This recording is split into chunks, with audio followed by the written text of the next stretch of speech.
খুবই আশাবাদী ইনশাআল্লাহ, কারণ উনি বরাবরই ভালো কাজ করবার চেষ্টা করেছেন এবং এখনো যখন টিজার দেখেছি আমার খুব ভালো লেগেছে এবং আমি বিশ্বাসী যে এই কাজটিও খুব ভালো হবে।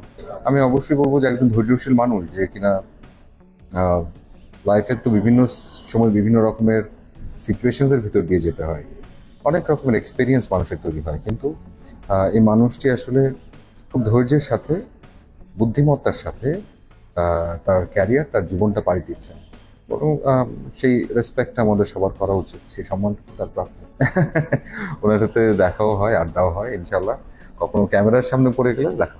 সারা জীবনে তো সিনেমার জন্য অনেক সময় আমরা ব্যয় করছি, তো 3 ঘন্টা ব্যয় করে দেখেন সিনেমাটা কেমন হয়েছে। দেখে আপনাদের মোবাইল আছে, হাতে আছে মোবাইল আছে, আপনাদের ফেসবুক আছে, এই পৃথিবী আপনাদের অনেক উপরে নিয়ে গেছে, মানে নিজের প্রচার নিজে করতে পারেন, মানুষকে জানাইতে পারেন। তো আপনাদের কাছে ভালো লাগবে, আপনারা অবশ্যই এটা জানাবেন। সাকিব ভাইটা সবসময় ভালো হবে, তার বাজেট ভালো থাকে, সে বাংলাদেশের একজন মেগা স্টার এবং আমার নায়ক, সে তারটা তো অবশ্যই ভালো হবে। পাশাপাশি আমি নতুন হিসাবে বা আমাদের যত টেকনিশিয়ান, কলাকুশলী, ডিরেক্টর বা আমাদের যত আর্টিস্ট ছিল, আমাদেরটাও ভালো ইন্টারন্যাশনাল মানের হয়েছে। সাকিব ভাইকে দেখে সিনেমাতে আসেন। আমি যেটা আপনাকে বলছি যে ছোটবেলা থেকে আমার স্বপ্ন ছিল সিনেমা নিজে প্রযোজনা করব, নিজে অভিনয় করব। এখানে নায়ক হওয়াটা বড় কথা না, আপনি একজন ভালো অভিনেতা হওয়াটা হলে বড় কথা।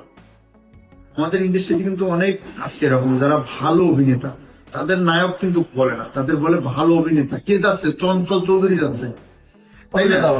তাদের ক্ষেত্রে সে নায়ক হইতেও চায় না, কিন্তু সে কিন্তু মানুষের একদম হৃদয়ের ভিতরে আছে। তো আমি একজন অভিনেতা হওয়ার জন্য সেখানে নায়ক হওয়ার কিছু নাই। আর সাকিব ভাই, আমি বড় হওয়ার পরে যখন সিনেমা বুঝি, তখন তো সাকিব ভাই পুরো সুপারস্টার, তখন থেকে সাকিব ভাই সিনেমা দেখি।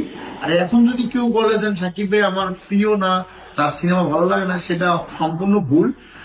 সাকিব ভাই সিনেমা ভালো লাগে বিধে চিন্তা করছি সাকিব ভাইয়ের সাথেই আমি থাকবো, যাতে মানুষ নিউজ করে বলতে সাকিব ভাইয়ের সাথে ভক্তের সাথে নায়কের সিনেমা, এটা জানি আসুন।